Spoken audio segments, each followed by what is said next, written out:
The nun who woke up pregnant every Easter nestled in the gentle hills of the Limousin region of central France. The convent of St. Louise de Bois was by all early accounts entirely unremarkable. Built in 1487 by the modest patronage of a local noblewoman Dame Isabeau de Martignac, it housed no more than 20 nuns at any given time. Its library was small, its abbess never attended a royal court, and its lands produced little more than oats, chestnuts, and threadbare linens. It was, quite fittingly, the sort of place history forgets. And yet, for over 2 decades, it became the quiet subject of whispered ecclesiastical correspondence from Bordeaux to Avignon. Not because of a scandal, nor any open heresy, but rather an annual mystery. Each spring, in the first hours of Easter Sunday, one of its novices, Sœur Emmeline, was discovered in her cell, weeping, pale, and unmistakably pregnant, to understand how such a tale could unfold in a place like St. Louise de Bois. One must look first, not at Emmeline herself, but at the historical role of female monasticism in late medieval France. Convents such as this were often the final destination for daughters of minor noble houses who held neither dowry nor ambition. Some were deeply devout, others resigned, and a rare few, as the old records hint, were placed there due to their perceived peculiarities of temperament. Sœur Emmeline was one such girl. Born Emmeline de Lavière in 1498, she was the youngest of 7 children, and, according to surviving correspondence from her father to the Bishop of Toul, a child who speaks in circles, dreams when awake, and touches nothing with both hands at once. At age 12, she was deposited at the convent with a modest donation and never returned home. The early records from the convent describe Emmeline as quiet, prone to headaches, and often excused from communal labor due to difficult humors. Her entry into novitiate life was routine until her 17th year, when the first incident was recorded, though not in the convent's official chronicle. Rather, it appeared in a letter from the abbess Mother Celeste to an unnamed physician in Limoges, dated April 6, 1515. She woke before the bell, pale as chalk, hands clasped tight. Her veil had been torn in the night, most strangely. She weeps without pain, and the signs of new life stir beneath her belly.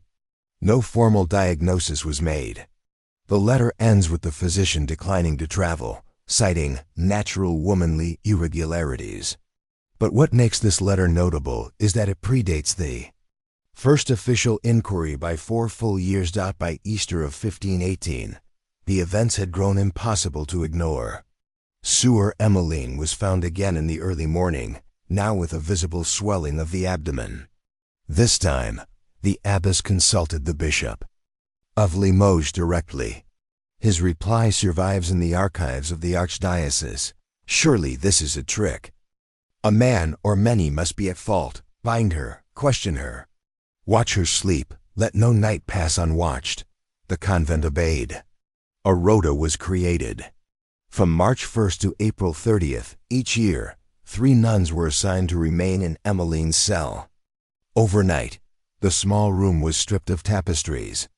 Her bed was moved to the center, beneath the plain wooden crucifix. Her windows were nailed shut. And still on the morning of Easter in 1519, she was found again with the same symptoms. The pregnancy, or semblance of it, always followed the same pattern. A shortness of breath, a flush in the cheeks, then the swell of the stomach. Each time midwives were summoned. Each time they left puzzled. There was no childbirth, no evidence of miscarriage. By summer's end, the signs vanished entirely. Naturally, the question arose, was Emmeline deceiving them all? One nun, Sœur Blanche, thought so. In a surviving testimonial dated 1520, she wrote, "I have touched the belly myself. It is warm, it moves like a fish in a basin. But I see no joy in her, nor fear. If she is with child, it is of no man born under heaven." Sœur Blanche was later dismissed for her ungoverned imagination. Throughout these years, no papal intervention was issued. Rome, when consulted, deferred to local authority. What is revealing, however, is that the abbess began documenting the phenomenon less in spiritual terms and more in agricultural ones. A full folio from 1521 records soil composition near Emmeline's cell, the behavior of bees during Lent, and the sudden bloom of a fig tree just outside the cloister wall. Why did the abbess begin to measure the earth? One theory comes from modern historians of medieval medicine. In the early 16th century, the concept of materia sympathica, the idea that the body responded not just to celestial forces but to the physical land around it, was widely debated. If a place could make a woman barren, might it also make her fertile? In 1522, a traveling Benedictine monk named Brother Julian visited St. Louis des Bois. He was known for collecting folk stories and herbal cures. In his journal, which now resides in the Bibliothèque Nationale de France, he wrote, "They keep her in linen and prayer. The air in her cell smells always of iron and jasmine. She says the child inside has no name, that it is not a child but a bell ringing, a bell buried in her blood." This poetic description would be easy to dismiss were it not for the final entry from his visit. "The figs on the cloister tree are ripe again, early, always Easter, always red." Emmeline remained in the convent until her death in 1524. She died in her sleep on the eve of Ascension. She was never formally accused of sin, nor canonized, nor remembered in any official liturgy.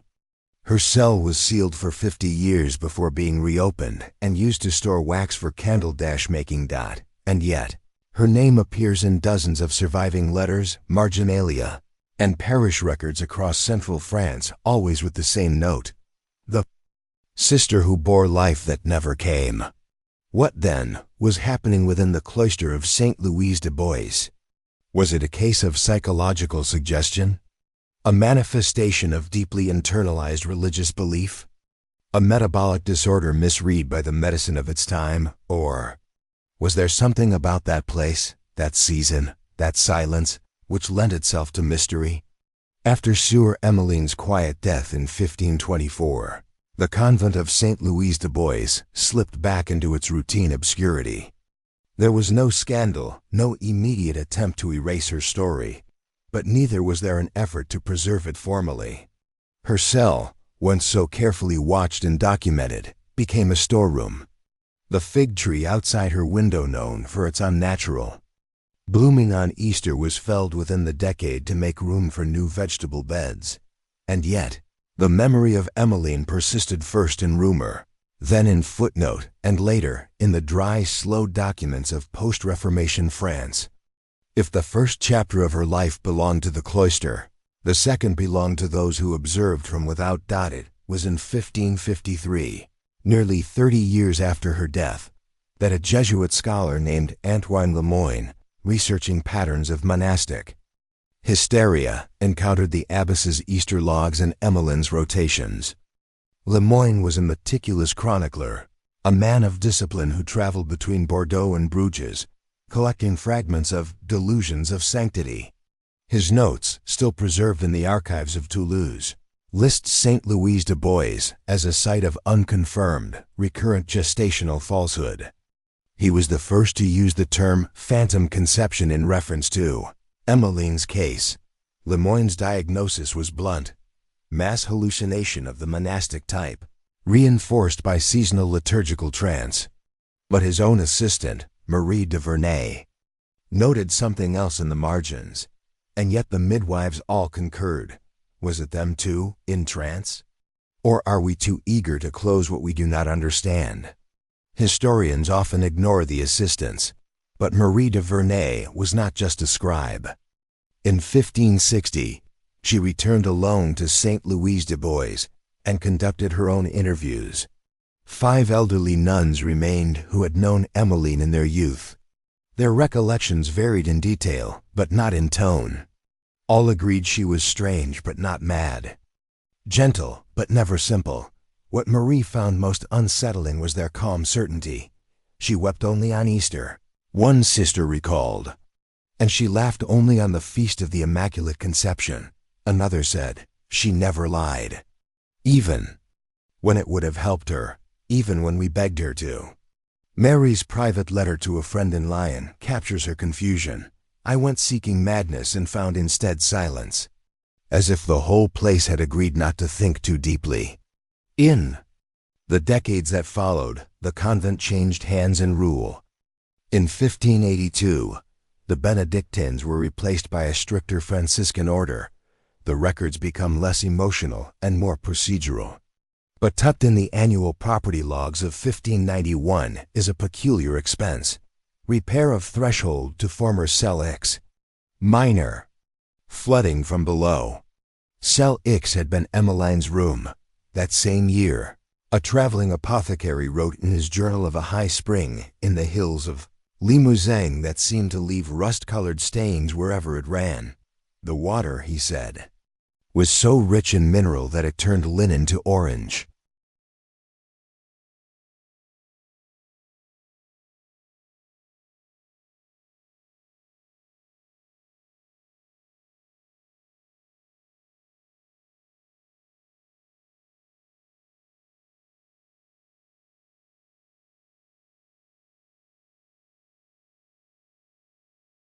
Could it be that the convent had been sitting atop some unusual mineral deposit? And if so, could such an environment rich in iron, perhaps arsenic, affect the body in ways misunderstood at the time? Some geologists in the modern era have raised the theory that certain mineral exposures, especially through drinking water, can cause endocrine disruption. Of course, no tests can be done now. The convent well was sealed during the Napoleonic Wars, and its location lost. Perhaps most fascinating is what occurred in 1604, 80 years after Emmeline's first Easter pregnancy. A novice named Isabelle de Chevrier was found sleepwalking. During the Easter vigil, she was barefoot, muttering about a mother who leaves no bones, and had to be gently restrained. She was not pregnant. No physical signs matched Emmeline's case. And yet the incident revived old fears. This time, the abbess made a different choice. She wrote directly to the Vatican. The response was stern but cautious. No evidence of miracle. No cause for alarm. Recommends standard penance and fasting. But the letter contained one line that is often omitted in translations. It is not for us to measure mysteries that leave no mark upon the world. A strange sentence, to be sure. One wonders if the Vatican meant to dismiss the matter, or acknowledge it too subtly to pursue. Even stranger, Isabelle de Chevrier, like Emmeline before her, died in her sleep 4 years later on the night before Ascension. This, by itself, might be dismissed as coincidence. And yet, 2 identical death patterns across generations in the same room. It was enough to prompt a shift in local belief. The villagers of the nearby hamlet began to refer to Cell X as La Chambre du Vent Vide, the room of the empty womb. In 1610, a mason refused to enter the room to do repairs, citing bad dreams and the smell of figs. No fig tree had grown there for nearly a century. By this point, the story of Sœur Emmeline was a kind of local folklore, part warning, part curiosity. But it had left its mark in the wider academic world too. A copy of Lemoyne's early work on phantom conception reached the University of Padua in 1620 and was later referenced by early Enlightenment philosophers in discussions of psychosomatic pregnancy. Though dismissed by later scientists, Emmeline's case remains one of the oldest surviving records of a phenomenon still occasionally observed in modern medicine under the term pseudocyesis, yet none of the modern cases align so precisely with the details from St. Louise du Bois, the timing, the physical signs, the annual pattern, and most oddly, the way it stopped entirely after Emmeline's death. Did she trigger the event? Or contain it? Was her body the site of some natural, undiagnosed condition repeating yearly like a cycle of the earth itself? Or was her presence simply the vessel through which something stranger made itself known? And then there is the question of belief itself. For over a century, nuns, midwives, abbesses, bishops, and even skeptics recorded Emmeline's changes in calm, detailed handwriting. No hysteria, no miracle declared, no sin confessed. Just observation, quiet and persistent. It's almost as though no one wanted to solve the mystery, only survive it. What was it, then, that they were surviving? By the early 17th century, the mystery of Sœur Emmeline had drifted from ecclesiastical archives into the quiet currents of oral tradition. The Benedictines, the Franciscans, and later a Carmelite order all came and went at St. Louis de Bois. Each generation of nuns had its own way of handling the history. Some suppressed it entirely. Others prayed over Cell X, while a few even embraced it as a lesson in humility, a mystery not to be solved, but accepted. Still, the name Emmeline persisted in the margins, in footnotes, confessions, and ledger notes, always hovering just out of focus. And yet, as with many stories too strange to be comfortably explained, hers began to fade, not because it was disproven, but because no one wanted to carry the weight of uncertainty any longer. It wasn't until the mid-19th century that interest in Emmeline's case returned. The revival was sparked not by theologians or doctors, but by a provincial archivist named Louis-Martin Vassière. Vassière was tasked with cataloging the scattered records of disbanded monastic orders following the French Revolution. Among the piles of water-damaged parchment and rat-nibbled bindings, he found a bundle marked simply M1515-24. Inside were the abbess's letters, midwives' notes, the rota logs of overnight watchers, and curious annotations in multiple hands. Vassière, a man skeptical of the Church and enamored with Enlightenment ideals, initially dismissed the documents as rural hysteria. But as he read more deeply, he was struck by the consistency of the accounts. Different writers, years apart, some educated, others barely literate, yet their words overlapped with unnerving precision. He published a short paper in 1862, titled La Nonna de Pax, the Nun of Easter, suggesting Emmeline may have suffered from a rare form of seasonal bloating caused by a metabolic disorder, perhaps exacerbated by mineral contamination in the water supply. But he ended the paper with a question. Why Easter? Why always Easter? That question reignited scholarly curiosity, especially among 19th-century spiritualists.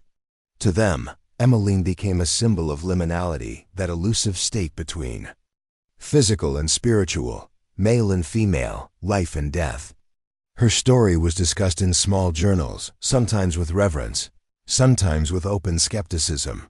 One particularly intriguing theory came from Sister Heloise d'Argent, a Carmelite nun, who studied mystical visions among cloistered women. In her 1889 manuscript, Between the Womb and the Word, she wrote, "Emmeline did not carry a child, she carried the echo of one. Not a life of flesh, but a memory of possibility. Every Easter she became the vessel of unmet potential, a womb echoing. The resurrection of Christ, not with life fulfilled, but life imagined." Though poetic, Heloise's reflection invited a new way to consider the event, not as a medical anomaly, nor a miracle, but a kind of metaphor acted out by a body shaped by silence, repetition, and intense ritual. And this is perhaps where the true historical importance of Emmeline lies, not in whether her pregnancies were real or false, but in how belief, repetition, and place create meaning. Convents were not hospitals, and they were not prisons. They were spaces in which women lived, with and through their bodies in ways rarely seen elsewhere in history. In a world that offered them little control, many women found meaning, sometimes strange, sometimes inexplicable, in the rhythms of prayer, isolation, and shared suffering. Emmeline, whether consciously or not, enacted a pattern. Each year, on the day that marked resurrection, she bore the signs of a new life that would never come. Was it grief? Repression? A subconscious ritual of refusal? Or was it, as Sister Heloise hinted, a sacred echo? modern historians have largely turned their attention elsewhere. Today, Sœur Emmeline appears only occasionally briefly mentioned in obscure medical journals, footnotes in books on medieval mysticism, or in folklore collections that blur fact and fiction. The convent of St. Louise de Bois itself no longer exists. It was finally abandoned during World War I after being used briefly as a military outpost. The stones were sold for scrap in 1923. No photographs of Celix remain, but oddly enough, the hill where it stood is still known locally as La Quête de la Vierge Plate, the Hill of the Flat Virgin. A reference perhaps not to Mary, but to the woman who carried nothing year after year, and yet bore everything. Occasionally, hikers in the area report a certain stillness on the hill, especially in early spring. The trees there, mostly wild cherry and elm, bloom erratically, never quite matching the rest of the region's seasonal rhythms. In 1987, a geology student from Clermont-Ferrand took soil samples from the hill's base and found unusually high iron content in the lower layers, though the significance of this was never followed up. The report was quietly filed away, much like Emmeline herself, and so we return to the question that has never quite gone away. What exactly did happen at St. Louise de Bois? We may never know. But perhaps the better question is why the story endured. Was it the repetition of it that gave it power? Or was it the refusal by Emmeline, by the nuns, by the world, to bring it to resolution? Because in the end, we do not remember her because of what she carried. We remember her because no one, not the church, not the doctors, not the doubters, could tell her what it meant, and perhaps even now, no one can. Story 2. The buttons that broke a guild. How one woman's tunic unraveled an industry in the bustling Canalside district of Amsterdam in 1622. The hum of industry was rarely quiet. Boats scraped gently against wooden docks. Apprentices hauled bolts of dyed wool into open market stalls. And from behind the shutters of hundreds of small homes and workshops, the click of shears and the soft pop-pop of fabric-stretched needles stitched together the wardrobe of a growing republic. The Dutch textile industry, already one of the most powerful in Europe, was nearing its golden age. It was a place of precision, of hierarchy, and of buttons. So many buttons, not decorative ones. And in 1622, one woman's tunic undid the whole system quietly, almost accidentally. To understand the events that unfolded over the next 3 years, you need to understand guild culture in the early 17th century. Across much of Europe, guilds were not just collectives of tradespeople, they were legal institutions. In Amsterdam, the Buttonmakers Guild had existed since at least 1571, issuing permits, inspecting goods, and enforcing precise rules on the design and number of buttons allowed per garment, per customer class. A servant's coat could have no more than 8, a merchant's overcoat, 12. Aristocrats had different allowances altogether. Buttons were counted, taxed, and in some cases, their alloys were weighed. Tin, bone, ivory, brass each carried a tiered value. This may sound excessive now, but buttons were one of the few ways working-class people could visibly express and accidentally exceed their status. Too many buttons on a baker's coat might draw a fine. Too few on a merchant's cloak might provoke suspicion. Regulation was everything. And then came Agatha van Lonen, a seamstress of little note. Agatha had been working quietly in the Jordan district for nearly 2 decades by 1622. Her clientele was modest: housemaids, brewers' wives, wet nurses. She was known for her quick work and low prices, and though she had no official guild membership, she operated under the legal gray area allowed to single women producing goods for local domestic consumption. What set Agatha apart, though she likely didn't know it at the time, was her decision to affix cloth buttons to a child's tunic. This was not unheard of. Cloth buttons, made from small scraps of fabric twisted over knots or wooden beads, had long been used in rural areas and for baby clothing. but they were rarely used on outerwear for older children or adults, especially not in Amsterdam, where the Button Makers Guild strictly regulated all fasteners sold within the city. But Agatha, in her attempt to make a garment softer and less expensive, crafted 12 soft fabric buttons and sewed them neatly, invisibly into the front placket of a wool tunic for the 8-year-old son of a midwife. The problem began when the boy wore the tunic to market. He passed by an inspector from the Button Makers Guild who, noticing the unusually uniform appearance of the buttons, demanded an examination. According to Guild records, he suspected evasion of metal tax and the unauthorized use of foreign imports. But upon closer inspection, the inspector discovered something far more problematic. The buttons were made of nothing the Guild could regulate. No metal, no bone, no ivory, no horn. Just linen-wrapped thread. They had no assigned value. No legal definition. No place in the Guild's inventory. The inspector cited the midwife for non-Guild commerce and confiscated the tunic. She, in turn, named Agatha van Lonen as the maker. That should have been the end of it, a small fine, perhaps a warning. But the Button Makers Guild was already under pressure. With the rise of imports from Flanders and England, local button makers were facing competition. They needed to assert their authority and fast. So they made a decision that would change everything. They brought a formal case against Agatha. In October of 1622.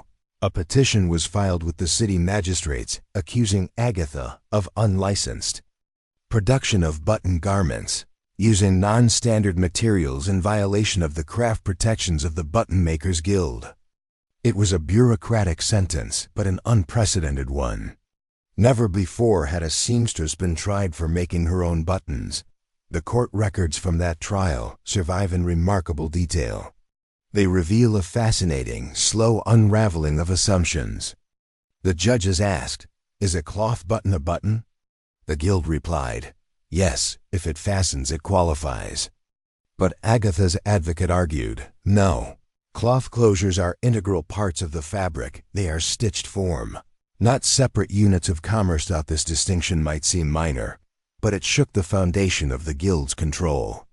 Because if a button could be made from leftover thread by anyone, without tools, taxes, or oversight, then anyone could produce a finished garment without the Guild's permission. The court ruled against Agatha, but with a caveat. She was fined 1 florin and required to cease selling externally fastened garments using unapproved closures. But the ruling included a sentence that, at the time, seemed like a footnote. Button-like formations of cloth, if stitched integrally and not detachable, may not constitute a trade item. That single line was the thread that unraveled the system. Within a year, other seamstresses began mimicking Agatha's method quietly, subtly. A dressmaker in Haarlem designed a tunic with looped knots instead of buttons. A tailor in Utrecht began producing jerkins with ribbon closures sewn into place. These methods avoided regulation, skirted taxes, and most importantly offered garments to working families at a fraction of the former cost. The Button Makers Guild protested. They sent letters. They hired inspectors. But each time they tried to seize a garment, the maker claimed, "This button is not a button. It is part of the fabric." The city courts were overwhelmed with petty cases. Magistrates began refusing to hear button disputes altogether. By 1625, only 3 years after Agatha's tunic was confiscated, the Button Makers Guild of Amsterdam quietly removed cloth closures from their definition of taxable items. Agatha van Lonen, as far as records show, never spoke publicly about the case. She returned to her work, sewing quietly for another 12 years before her death in 1637. She left no known writings, no descendants, and no monument, but she had changed. An industry. How did something so small, so seemingly dull, carry such weight? And why did the most powerful guild in one of Europe's most prosperous cities collapse not from competition, but from thread? By the mid-1620s, The quiet innovation sparked by Agatha van Lonen had begun to ripple far beyond the canals of Amsterdam. Her fabric buttons, originally dismissed as nothing more than humble, threadwork had inspired a growing number of unregulated seamstresses and tailors across the Dutch Republic. These artisans weren't setting out to stage a revolution. They were simply responding to what Agatha had inadvertently revealed. You could bypass the guilds without breaking the law, if you were clever with your stitches. As more seamstresses adopted cloth closures, often designing them as subtle loops, knotted fabric nubs, or hidden toggles, the textile landscape began to shift. What had once been a tightly controlled network of formal, male-dominated guild production was now facing growing pressure from informal, mostly female labor. And for the first time, guild inspectors didn't know how or whom to police. Difficulty lay in the material. Metal buttons could be seized, counted, weighed. Bone, ivory, even wood had traceable origins, but thread? That was invisible in the books. It came from dozens of sources, mostly purchased in small batches from spinning houses or dyed at home. There was no signature, no stamp, no way to distinguish a sanctioned seam from an illicit one. Inspectors were forced to rely on their eyes and assumptions. They would finger garments in markets, sniff thread for signs of home dyeing, even accuse women of hiding buttons beneath stitched cloth disguises. These accusations, often made publicly, backfired. Markets grew hostile. Buyers defended the women. Stories began to circulate of inspectors being chased out by breadwives or having their coats turned inside out in protest.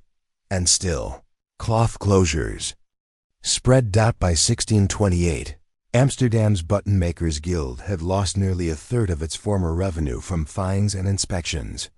That same year, the guild petitioned the city magistrates for an emergency clause to reinstate cloth buttons as a taxable category. But the magistrates refused, citing a shortage of legal clarity and increasing disinterest from the public. They had little appetite for policing thread. Instead, the magistrates advised the guild to adapt. This, of course, was something. Few guilds were equipped to do. In the meantime, seamstresses were organizing, though not in the formal sense. What emerged was a kind of networked resistance, not born from politics, but from practical necessity. Letters from this period show that women across the Republic, particularly in Leiden, Utrecht, and Haarlem, began exchanging patterns and techniques for cloth closures by courier or in the margins of prayer booklets. One such letter, preserved in the archives of the University of Leiden, reads, "Sister Cornelia, enclosed are the 3 new ways I have found to fold a loop from hempen twine. If you press the ends flat, they pass unnoticed. The women in Haarlem use them in place of hooks." These were not acts of rebellion. They were acts of survival. Women who could not afford guild fees, who were barred from formal apprenticeships, suddenly found themselves with the means to produce entire garments independently. For many, it was the first time their labor had true economic autonomy. Ironically, some of the most vocal defenders of cloth closures came from the merchant class, not out of solidarity, but profit. Merchants saw an opportunity in the expanding gray market for affordable garments. And so, while guild-affiliated tailors decried the thread scourge, merchants quietly commissioned seamstresses to produce inexpensive clothing for export. This practice, while technically illegal under guild law, became difficult to track. Ship. Manifests listed these goods as linen household goods, a euphemism that allowed entire boxes of children's tunics, servant aprons, and nursemaid dresses to pass unnoticed through the docks.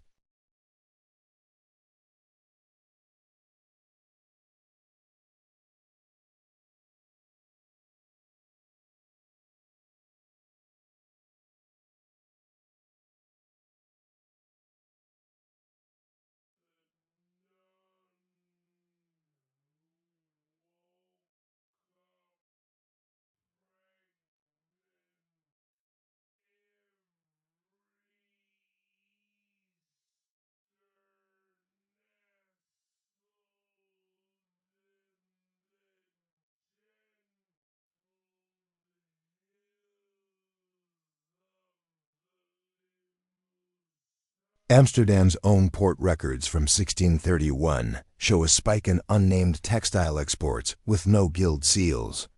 At least 5 shipments labeled only as domestic yard goods contained sewn garments with cloth buttons. The cultural implications were subtle but deep. Fashion changed.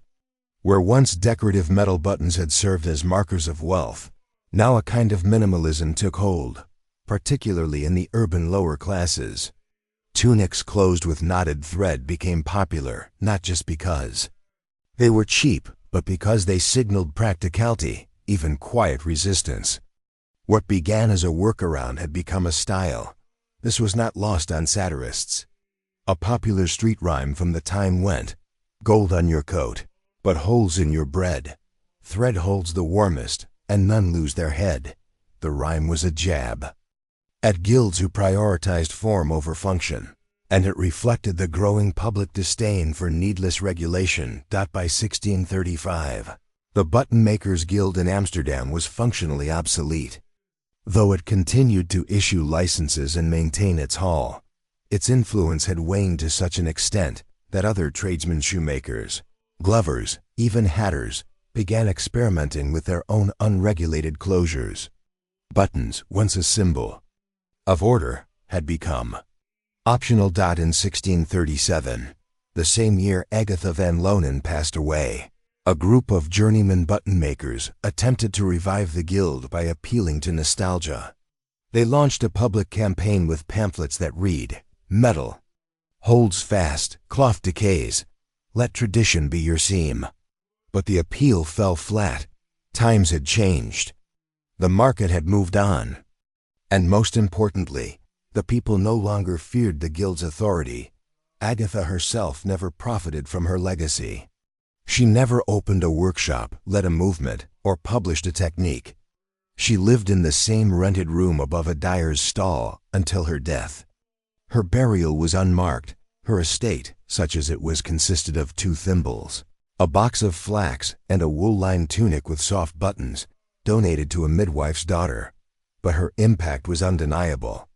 In less than 15 years, one simple innovation had reshaped a trade, empowered a hidden workforce, and redefined what counted as labor. Isn't it strange how history bends not on war or kings but on thread? A woman trying to soften a child's garment.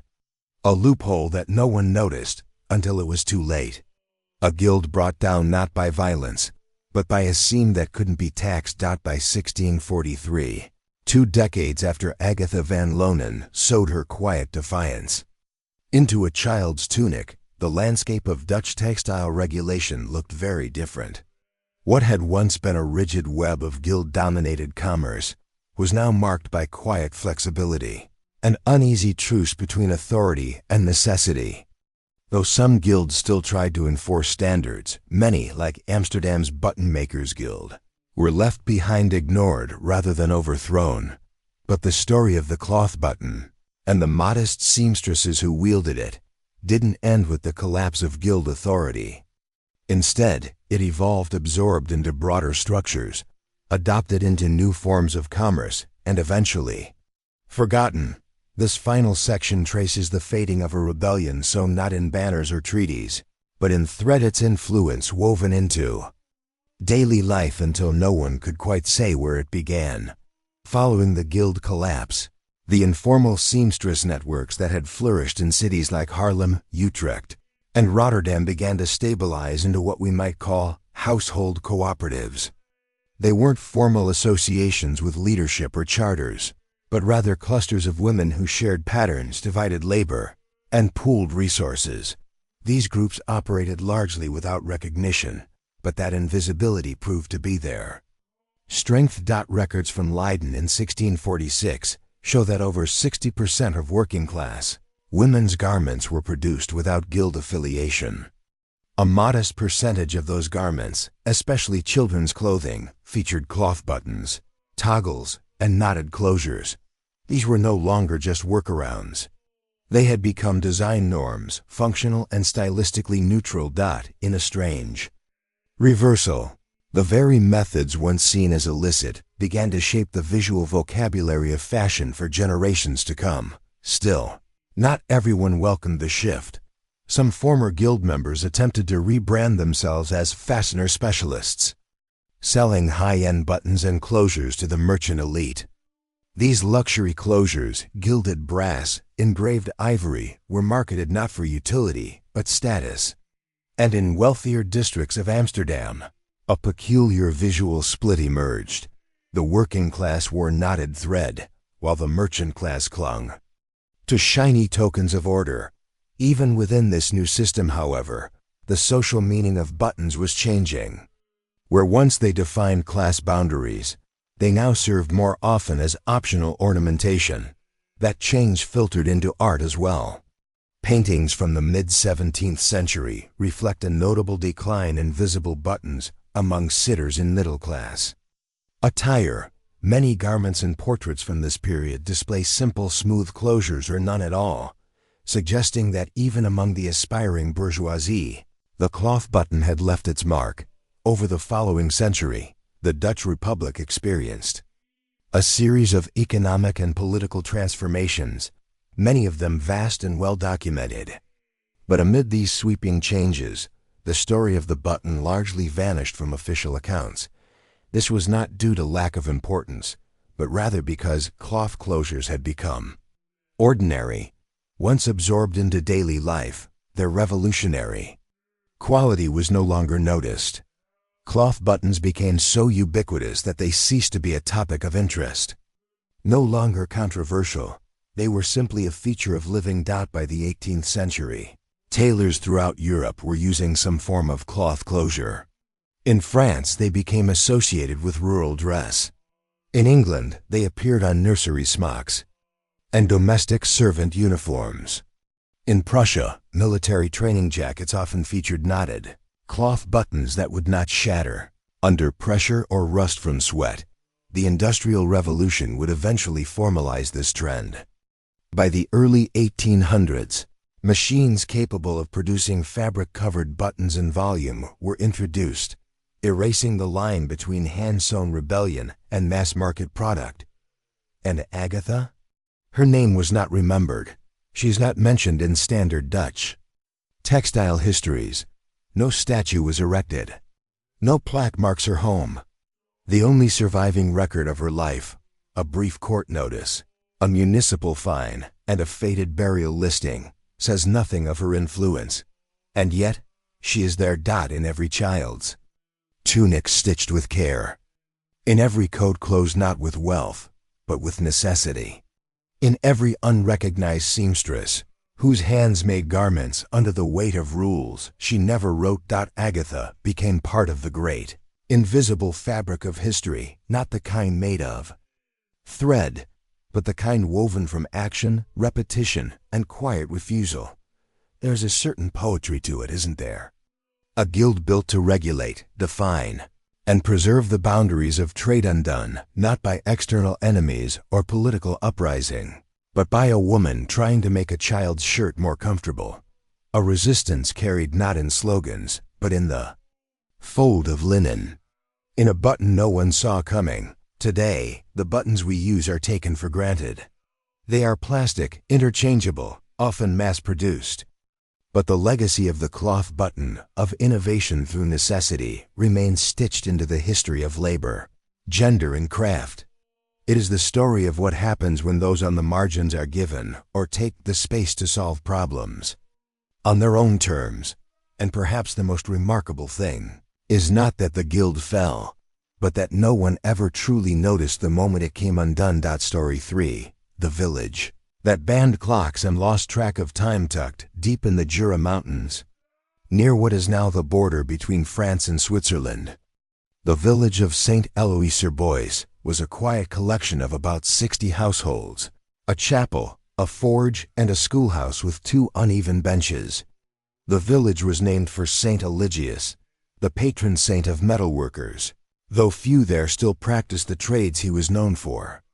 By the late 18th century, St. Eloy-sur-Bois was a modest farming hamlet, largely untouched by industry, fashion, or revolution. It might never have warranted mention in the annals of history, were it not for its peculiar, almost surreal distinction. It became, for nearly 40 years, the only village in Europe to ban all clocks, not because they could not afford them, not because they broke, but because, after one spring morning in 1784, the people of St. Eloy refused to believe in time altogether. Before that year, the village had kept time like most small mountain communities. A bell in the chapel tower rang at dawn, at mid-morning, and again before dusk. The bell was tuned by a local blacksmith, using weights and pulleys primitive, but sufficient. In summer, the rhythm followed the sun. In winter, the bell was rung by estimate. There were no pocket watches. The nearest mechanical clock was 12 kilometers away in the town of Champagnole, and even that was rarely consulted. Still, the rhythm of life moved predictably until the bell cracked. According to parish records, on March 27, 1784, during the third ring of the morning bell, a deep split opened in its side. The sound warped. Instead of its usual clear tone, it emitted a long, distorted groan. Some said it sounded like a cow in labor, others like a man choking. The bell ceased entirely within moments. It was not uncommon for bells to break, especially ones cast decades earlier with imperfect alloy. But in St. Eloy, something about that silence took hold. Days passed. No one replaced the bell or rang a substitute. The priest fell ill. The forge closed temporarily, and the villagers, oddly, began to sleep in.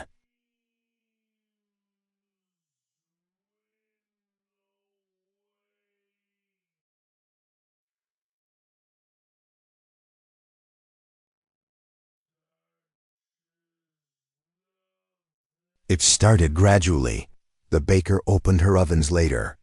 Children arrived at the schoolhouse when the sun was already high. Shepherds returned their flocks at dusk, not mid-afternoon. And yet no one seemed concerned. The rhythm shifted, slowly but collectively. A merchant who passed through the village a week later noted in his journal, "The people here rise at strange hours. Some eat lunch at dawn, others sleep through the market entirely. They appear unconcerned. When asked the hour, they laugh." No one in St. Eloy gave the same answer. Within a month, the village priest, Father Leon Barbet, attempted to introduce a temporary sundial on the chapel steps. But the villagers refused to use it, not out of defiance, but disinterest. A local farmer reportedly told him, "The sun is not a ruler, Father. It just shines." And then came the meeting. On April 21, 1784, the village elders gathered 12 men and one widow named Claudine Marchand. The meeting minutes were recorded by hand and survive in the regional archives. The primary motion debated that day was simple. Shall we allow the counting of time by bell or device to resume in the village? The vote was 11-2 in favor of banning all timekeeping devices. Their reasoning, though unconventional, was methodical. Time, they argued, had become a burden. The bell dictated the baker's stress. The midwife missed a birth due to a misrung hour. The forge's schedule, synchronized with deliveries, had made its master ill with worry. Without the bell, they claimed, they had begun to breathe more deeply. They did not reject the sun, or the season's only precision. The ban was not legally binding, but it held. The only mechanical clock in the village, owned by the schoolmaster, was given to a traveling tinker. The priest's sundial was dismantled and used to patch a leaking cistern. Timekeeping, for all practical purposes, vanished. A letter sent by a regional tax collector later that year inquired why no one in St. Eloy was available to meet inspectors on the agreed date. The village reply was curt: "We no longer keep dates. Visit if you must. We will feed you." The inspectors never came, and so a strange equilibrium emerged. People woke when rested. Meals were cooked when hunger arrived. Weddings, funerals, even harvests were marked not by calendars, but by consensus. If 5 villagers agreed the hay was dry, it was gathered. If mothers felt the day shortening, they mended coats. What's Striking is how little conflict this caused. One might expect chaos, missed appointments, or confusion. But in a village so small, where most had known each other since birth, coordination by feel and familiarity worked surprisingly well. There were mishaps, of course. A cow was forgotten in a distant field. A courier missed a collection date. But these were accepted with shrugs, not scolding.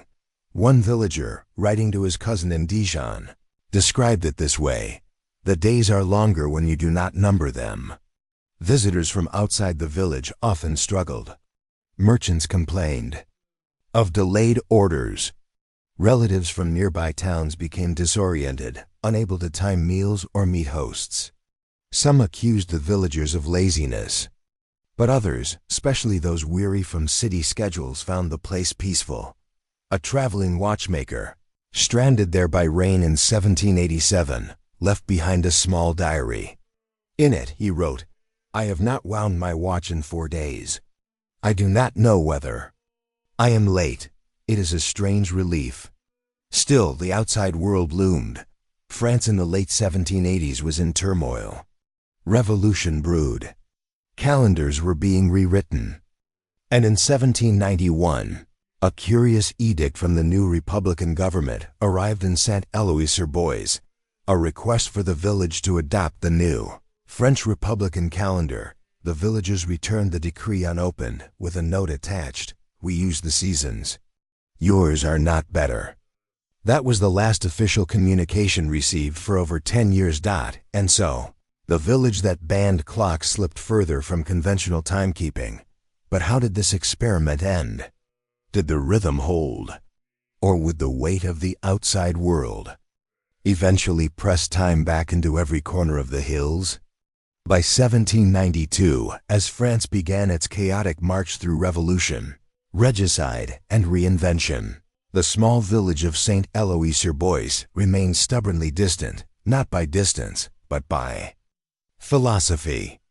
While cities redefined their months and renamed the days of the week, this village in the Jura Mountains continued to measure life by what could be seen, touched, and smelled: the tilt of light through ash leaves, the smell of moist soil in morning air, and the behavior of animals before rain. To outsiders, it was eccentric. To those who lived there, it was simply life uncounted. But even the most steadfast customs encounter friction. And in St. Héloïse, it was the weather that brought the first real test. In the summer of 1794, the rains came early. Wheat sown by instinct rather than calculation began to rot in the fields. For the first time since the abolition of timekeeping in the village, murmurs of uncertainty surfaced. Had they misjudged the season? Had they waited too long to plant? Too early to cut? The elderly remembered how, before the bell cracked, the planting schedule followed the feast days. St. Joseph's Day for pruning, St. Barnabas for wheat. But with feast days now abandoned and the Gregorian calendar banished by the Revolution, these old reference points had faded. The villagers met in quiet assemblies, not to return to the old clock, but to ask a subtler question: had forgetting time made them vulnerable to nature again? Enter Claude Fournier, a young stonemason who had returned to St. Héloïse after an apprenticeship in Besançon. Fournier had seen the changes in the cities: paper money, new street signs, revolutionary tribunals, but more importantly, he had seen pocket watches, small personal, private timekeepers. He brought one with him. At first, he kept it hidden. But slowly, neighbors began to ask for the hour, not for work, but for curiosity. Fournier obliged, gently, without condescension. It was a crack in the spell. Still, no one reintroduced a bell. The chapel remained quiet, its tower empty. The villagers, wary of returning to the tyranny of routine, agreed to an unusual compromise. In 1796, they built a public sundial facing away from the village, mounted on the north side of a tool shed near the outer path. The sundial required intention. You had to go to it. It would not call out to you. Its face was blank from the road. Only when one approached closely could the shadow line be read. The sundial became a whispered presence used in secret, consulted only when something truly mattered. Weddings, for example, began to return to scheduled hours. A child's birth was timed so that a midwife from Champagnole could arrive by the shadow's third finger.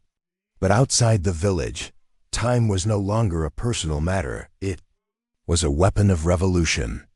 The French Republican calendar had renamed the months Thermidor, Brumaire, Fructidor, and enforced a 10-day week. Factories operated under rigid timetables. Bureaucracy demanded punctuality, and military officers insisted on reports measured down to the minute. In 1799, Saint Eloy-sur-Bois was visited by a junior official from the Department du Jura. His task was simple: register the population under the new revolutionary census, according to the decade calendar. What he encountered instead was confusion. The village elders refused to name their birth dates. Most COULDN, single quotes T. children were described as born in the third fog, or between sheep shearing and plum picking. The official tried to standardize the information but left empty-handed. His notes included only one legible sentence: "This village exists outside the measure of man." By 1802, after the rise of Napoleon, a gentler approach followed. Local prefects no longer enforced the Republican calendar in remote communes. Instead, they offered incentives for standardization, road construction, grain subsidies, and importantly, a new bell. The proposal was simple: rebuild the chapel tower with a functioning bronze bell, donated by the department. In return, the village would accept standardized census registration and resume coordination with regional markets. A debate followed. Some villagers, now nearly a generation removed from regular timekeeping, argued the point was moot. "We've lived without the bell longer than we lived with it," said one farmer. Others saw the benefit of rejoining trade routes. In the end, it was the blacksmith's daughter, now grown and running the forge herself, who offered a solution. She would recast the bell, not from bronze, but from discarded tools and household scraps. It would ring not on the hour, but at the moment of agreement. And so in 1804, a new bell was hung not in the chapel, but in the village square. It was not tuned by a clock, but rung by hand when an event was ready to begin: a marriage, a burial, a harvest. The bell rang not to dictate time, but to announce consensus. Visitors found it confusing. There were no fixed hours. Appointments were kept through gestures, not letters. But for the villagers, this compromise held meaning. Time had returned, but on their terms. By 1810, Saint Eloy-sur-Bois was no longer the only place in France without clocks, but it remained the only one where time could not demand obedience. There were no bells marking the dawn, no schedules for bread, no school chimes. There was, instead, a kind of emotional clock, a rhythm of the shared day, learned over decades, passed from neighbor to neighbor. Children born in those years often did not learn to read the hour until adolescence. When asked the time, they would answer with words like "now," or "just before soup," or "after crow calls." For them, time was not a number. It was an event. Isn't that remarkable? Not that the village rejected time, but that they rebuilt it as something communal, not mechanical, something you could feel, not measured. By 1811, Saint Eloy-sur-Bois was no longer untouched by the broader rhythms of France, but it still held onto its curious relationship with time like an heirloom passed from hand to hand. The compromise forged in the early 1800s, neither a full embrace of mechanical scheduling nor a total rejection of the outside world, had matured into a local culture that remained rare, if not unique. The village bell now rang sparingly. Sundials still faced away. No official clocks marked the public square, and most households owned no personal timepieces. And yet, life went on with stunning regularity, precisely because, as one traveling priest noted in 1816, they move like Starlings, not soldiers together, without commands. But even starlings drift, and so did time. The first proper clock returned to the village in 1835. It was carried in the breast pocket of a school inspector sent from Lons-la-Saunière. The clock, an ornate pocket watch, was not intended for the villagers, but the inspector's frustration was. He recorded, "They arrive when the sun reaches the chimney's edge. They call it learning hour, but it varies by the slope of the season."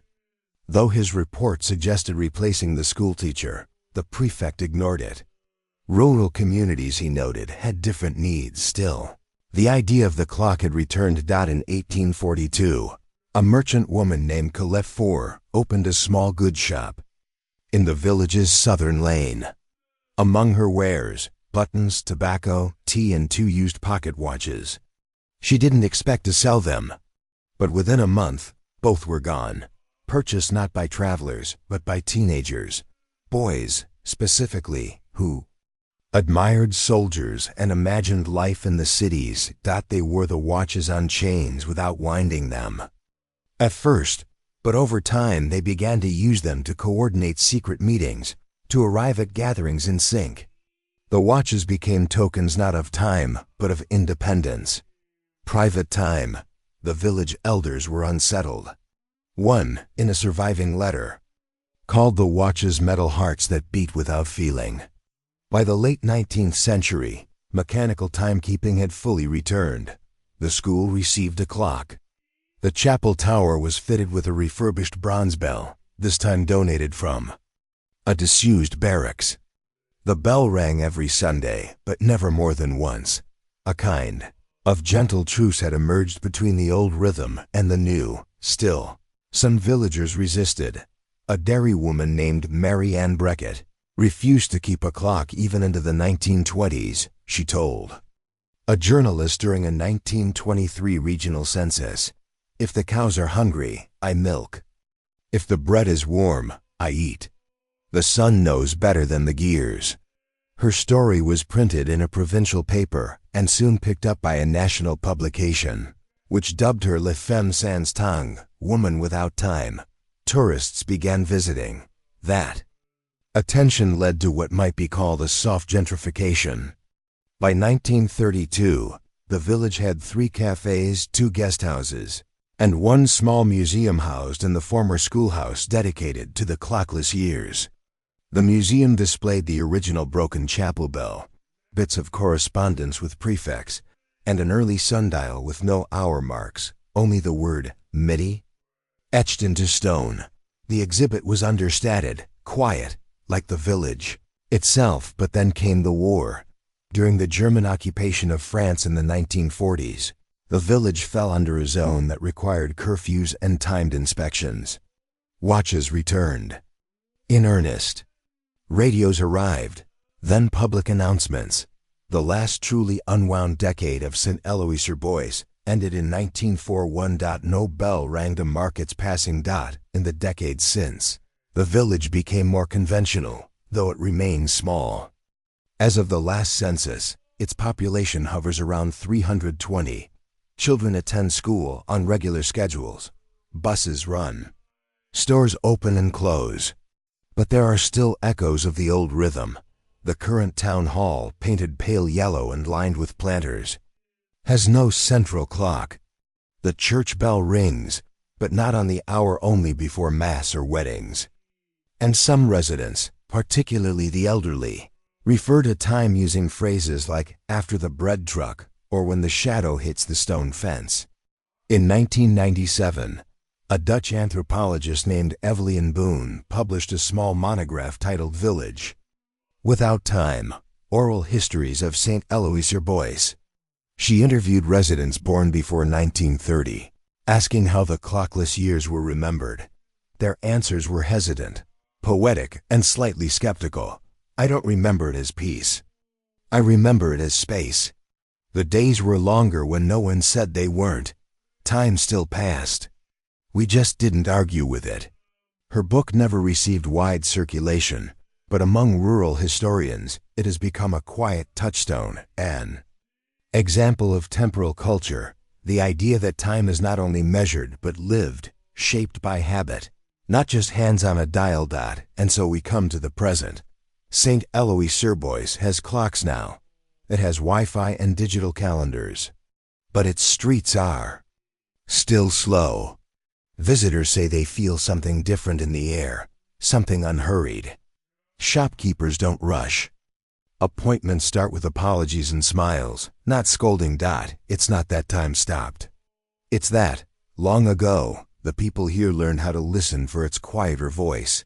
Not the bell. Not the watch. Just the shift of light on the mountainside. What does it mean to live without a clock? To shape your day not by numbers, but by instinct? To trust your body, your animals, your neighbors, instead of a mechanism? And what have we traded, perhaps forever, when we gave up that rhythm for one that ticks?